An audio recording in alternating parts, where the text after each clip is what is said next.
Bismillahirrahmanirrahim. Assalamualaikum warahmatullahi wabarakatuh. Apa kabar anak-anakku? Hari ini kita berjumpa kembali di mata pelajaran Bahasa Indonesia dengan materi baru, yaitu teks lembar hasil observasi, atau kita sering sebut dengan LHO. Hari ini kita akan belajar materi tersebut. Kita berdoa terlebih dahulu. Doa mulai. A'udzubillahi minasyaitonirrajim. Bismillahirrahmanirrahim. Raditu billahi robba wa bil islami dina wa bi Muhammadin nabiyya wa rasula. Rabbi zidni ilma warzuqni fahma. Amin. Berdoa selesai. Ya. Hari ini kita akan belajar tentang mengidentifikasi teks laporan hasil observasi. Nah, mari kita perhatikan layar berikut. Ya, kita akan belajar mengidentifikasi teks hasil observasi. Nah, dulu di bab pertama kita sudah belajar tentang teks deskripsi. Nah, teks deskripsi itu adalah teks yang ketika kita membacanya, kita seolah-olah bisa melihat, mendengar, dan merasakan apa yang ada di dalam teks tersebut. Nah, tapi secara isi, teks deskripsi itu kita hanya melihat dari luarnya saja. Contoh, ketika kita jalan-jalan ke sebuah pantai misalnya, kita akan bisa mendeskripsikan kepada orang lain tentang bagian-bagian luar saja apa yang kita lihat. Nah, lain hanya dengan teks observasi. Nah, namanya saja observasi. Observasi itu apa sih? Observasi itu adalah pengamatan secara mendalam. Jadi kita tidak hanya tahu luarnya saja, tetapi kita juga tahu sampai ke dalam-dalamnya. Observasi itu adalah pengamatan secara mendalam. Kalau deskripsi itu hanya pengamatan luarnya saja. Nah, seperti itu. Nah, kita akan mencoba mengidentifikasi teks observasi. Coba. Ini ada sebuah teks observasi. Ada dua, yaitu yang pertama judulnya Hutan Bakau. Hutan Bakau ini adalah salah satu teks lembar hasil observasi atau laporan hasil observasi. Kalau kita lihat dari judulnya, nah, Hutan Bakau itu merupakan judul yang sifatnya umum. Kemudian kalau kita lihat juga pada teks yang kedua, ini ada judul museum. Nah, museum ini pun secara makna, ini maknanya adalah umum, ya, bukan misalnya museum uang, bukan misalnya museum namanya museum nasional, atau bukan namanya museum Ronggowarsito misalnya. Nah, jadi yang menjadi judul itu adalah museum, nah, secara umum, bukan secara khusus. Nah, ini juga salah satu ciri daripada teks observasi. Sekarang kita baca bersama. Museum. Museum merupakan salah satu tempat penting dalam upaya pelestarian sejarah. Museum adalah lembaga yang berfungsi mengumpulkan, merawat, dan menyajikan serta melestarikan warisan budaya masyarakat untuk tujuan studi, penelitian, dan kesenangan atau hiburan. Fungsi museum yang utama adalah menyimpan, merawat, mengamankan, dan memanfaatkan koleksi museum berupa benda cagar budaya. Dengan demikian, museum memiliki fungsi besar, yaitu sebagai tempat pelestarian. Secara lebih rinci, fungsi museum mencakup kegiatan penyimpanan, perawatan, dan pengamanan. Museum dibedakan berdasarkan koleksi dan kedudukannya. Jenis museum berdasarkan koleksi yang dimiliki dibedakan menjadi dua jenis, yaitu museum umum dan museum khusus. Museum umum adalah museum yang koleksinya terdiri dari kumpulan bukti material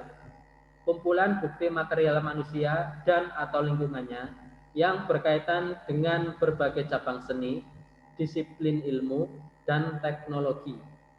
Sementara museum khusus adalah museum yang koleksinya terdiri atas kumpulan bukti material manusia atau lingkungannya yang berkaitan dengan satu cabang seni, satu cabang ilmu, atau satu cabang teknologi.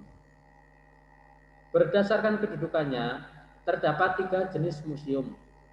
Museum nasional adalah museum yang koleksinya terdiri atas kumpulan benda yang berkaitan dengan bukti material manusia dan atau lingkungannya dari seluruh wilayah Indonesia yang bernilai nasional.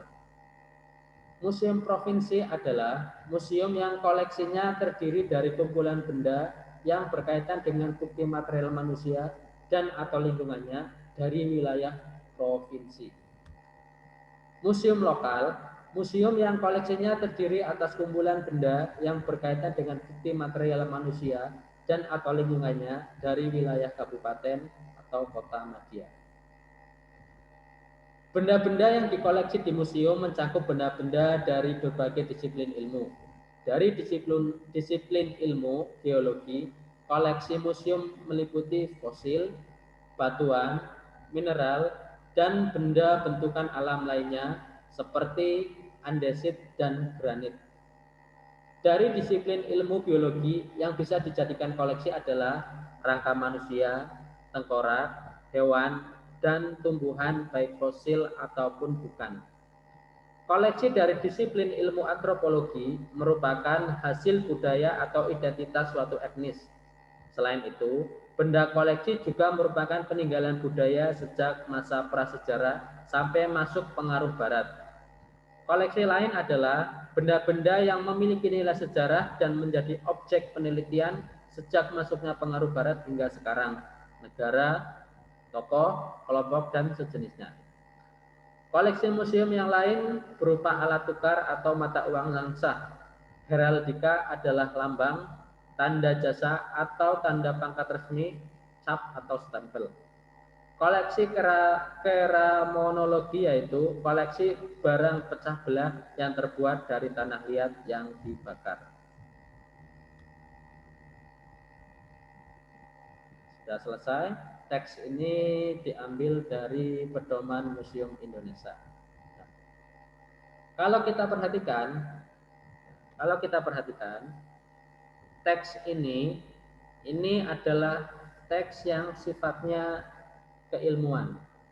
Artinya pada teks ini itu tidak ada kalimat-kalimat yang sifatnya itu pribadi. Artinya semua kalimat yang ada sifatnya adalah informasi. Tidak ada pandangan pribadi di dalamnya, tidak ada sesuatu yang istilahnya dianggap mubazir di dalamnya. Semua kata yang ada pada teks ini itu adalah kata yang penting. Sekarang coba kita bandingkan dengan teks deskripsi yang ada di buku paket. Tentu kalian sudah membacanya karena di awal pembelajaran kalian sudah disuruh untuk membaca kedua teks tersebut. Sangat terlihat jelas bahwa antara teks observasi dan teks deskripsi itu terdapat perbedaan yang cukup signifikan. Pada teks deskripsi itu hanya menceritakan apa yang kita lihat saja, dicampur dengan atau ditambah dengan narasi-narasi, kemudian sifat objek yang dibahas itu juga bersifat khusus. Pada anggrek bulan ibu, di situ terlihat banyak sekali kalimat-kalimat yang menurut kita itu tidak penting tetapi ada pada teks tersebut. Kemudian kalian tadi sudah membandingkan juga dengan anggrek bulan. Pada teks tersebut itu hampir semuanya adalah informasi yang penting. Nah, sama dengan teks observasi yang tadi saya bacakan. Ini semuanya adalah informasi yang penting, tidak ada yang sia-sia, tidak ada yang mubazir, semuanya adalah penting. Nah, sekarang coba, ini ada pertanyaan pancingan. Tujuan teks laporan hasil observasi, kemudian isi yang dibicarakan pada teks laporan hasil observasi.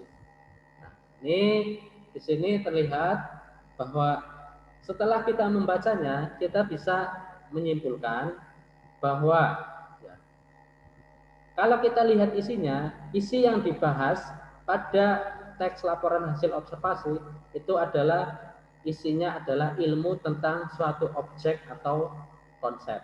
Nah, dalam konteks barusan itu adalah objek. Apa objeknya? Objeknya adalah ilmu tentang museum. Nah, dari situ kita bisa lihat bahwa kita bisa ketahui bahwa ternyata museum itu banyak jenisnya, diklasifikasikan lagi berdasarkan ya macam-macam. Nah, tahunya kita museum ya museum, ternyata kalau kita gali lebih dalam, kalau kita observasi, ya ternyata banyak ilmu yang berkaitan dengan museum. Kemudian objek yang dibahas, nah, kalau tadi dari segi isi, kedua dari segi objek. Objek yang dibahas itu bersifat umum, sehingga menjelaskan ciri umum semua yang termasuk kategori atau kelompok itu. Nah, judulnya sifatnya umum. Seperti tadi judulnya adalah museum. Itu adalah umum sifatnya, bukan museum X, museum Monas. Kalau museum Monas berarti kita hanya fokus membahas tentang Monas saja, bukan museum secara keseluruhan. Kemudian tujuan daripada teks laporan hasil observasi itu adalah menjelaskan dari sudut pandang ilmu. Jadi dijelaskan dari sudut pandang keilmuan, bukan dari sudut pandang perasaan atau apa yang kita lihat, tetapi secara perasaan saja, secara pengamatan biasa, bukan secara keilmuan, secara mendalam. Kemudian objek yang dibahas itu secara sistematis. Nah, kita bisa lihat objek yang dibahas itu dirinci bagian-bagiannya dan objektif. Kita bisa lihat dirinci bagian-bagiannya berdasarkan kedudukannya, kemudian berdasarkan koleksi, kemudian benda-benda yang dikoleksi. Nah, kita bisa mengetahuinya? Kita bisa mengetahuinya dengan cara membacanya. Nah, karena sudah dibuat secara sistematis, ini akan memudahkan kita dalam memahaminya.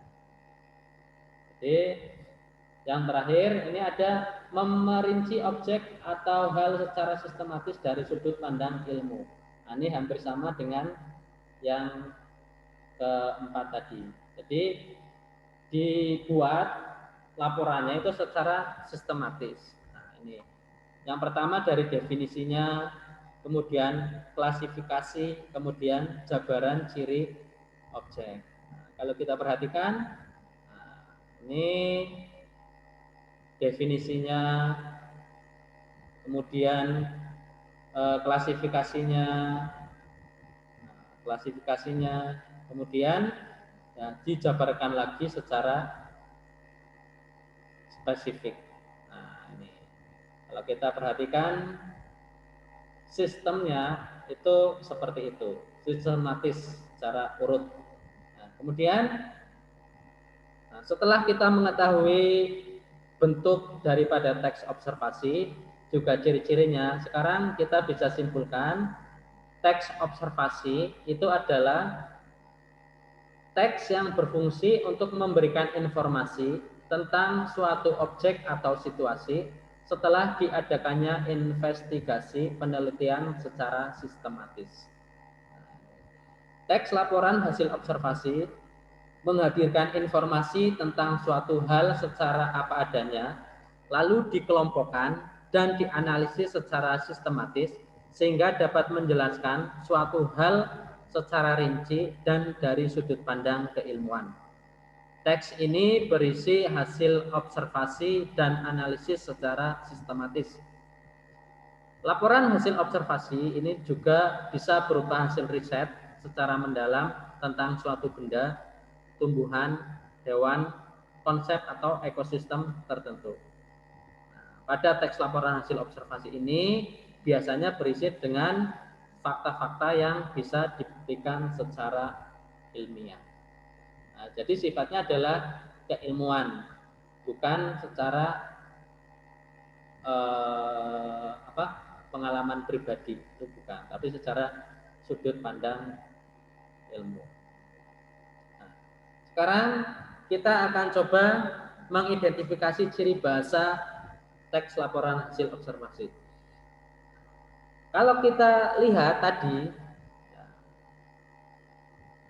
pada teks observasi itu terdapat istilah-istilah. Apa itu istilah? Istilah itu adalah kata atau gabungan kata yang dengan cermat mengungkapkan makna, konsep, proses, keadaan atau sifat yang khas dalam bidang tertentu. Jadi terdapat istilah-istilah atau bisa kita katakan istilah itu sama dengan kata teknis.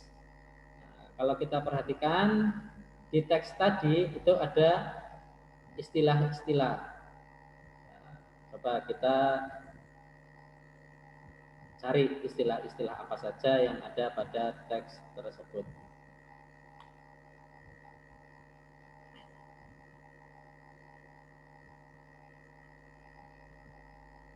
Nah,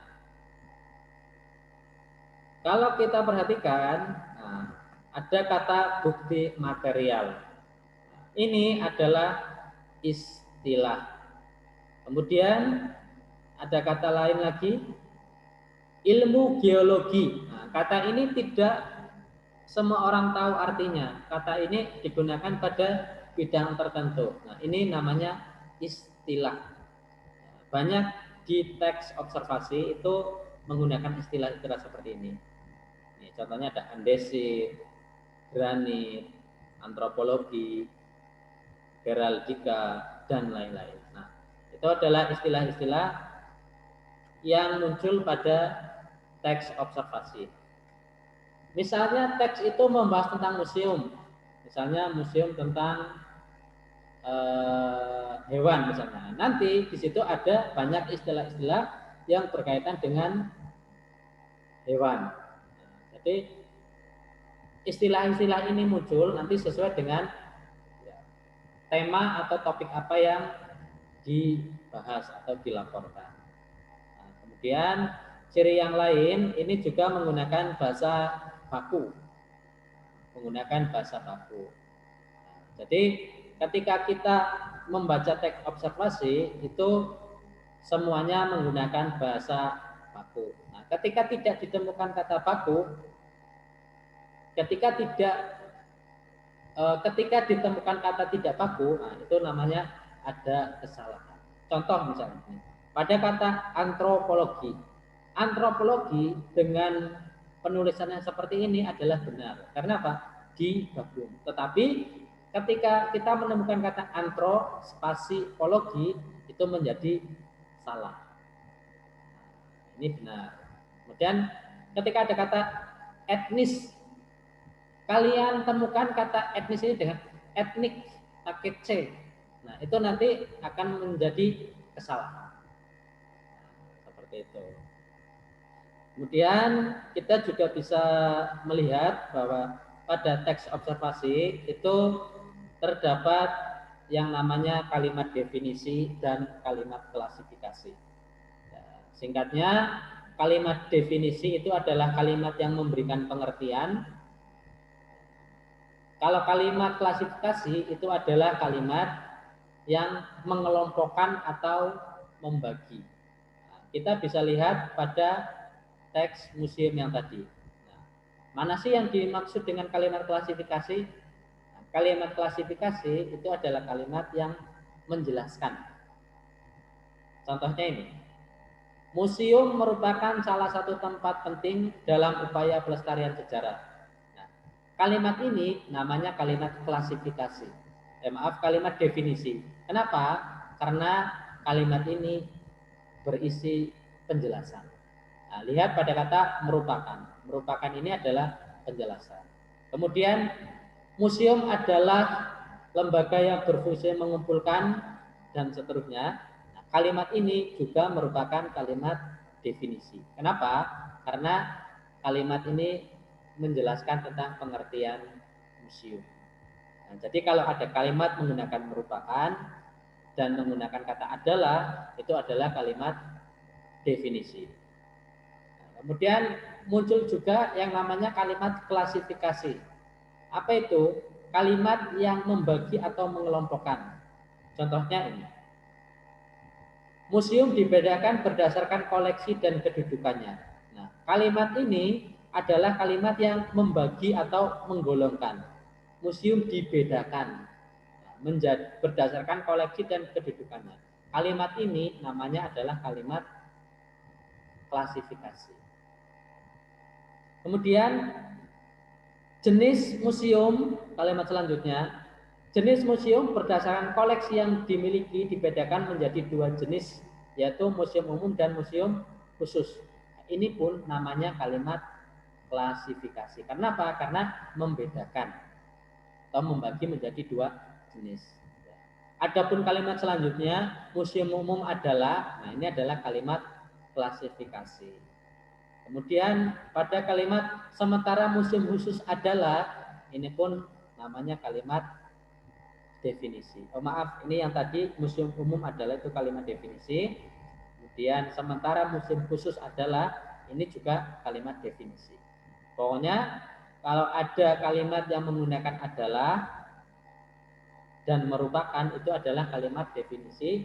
Kemudian kalau ada kalimat yang membedakan, membagi atau menggolongkan, itu namanya kalimat klasifikasi. Oke, sudah cukup jelas ya. Nah, demikian materi kita pada hari ini.